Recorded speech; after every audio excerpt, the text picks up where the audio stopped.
Hi, my name is Allyson Heller, and I'm an attorney at the law offices of Tony J. Tyre. Today we're going to talk about the difference between a trust and a will. People often have a hard time differentiating between a trust and a will. So I briefly want to discuss the key differences between these two documents.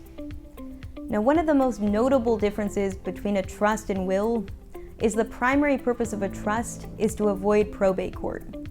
On the other hand, in California, all wills must be submitted to probate court, and they must be administered under the court's supervision. One of the main reasons behind this is that trusts are generally more complex documents to create than wills. In addition to having broader and more detailed provisions, trusts are typically notarized. Wills, on the other hand, tend to be relatively simple documents to create. Wills are also not notarized, and in California, they can either be signed in the presence of two witnesses, or they can be written entirely in the testator's own handwriting. Due to the relative simplicity of wills, they are more subject to fraud and forgery than trusts are. Another major difference between the two documents is that trusts must be funded, which means that assets must actually physically be transferred into the name of the trust.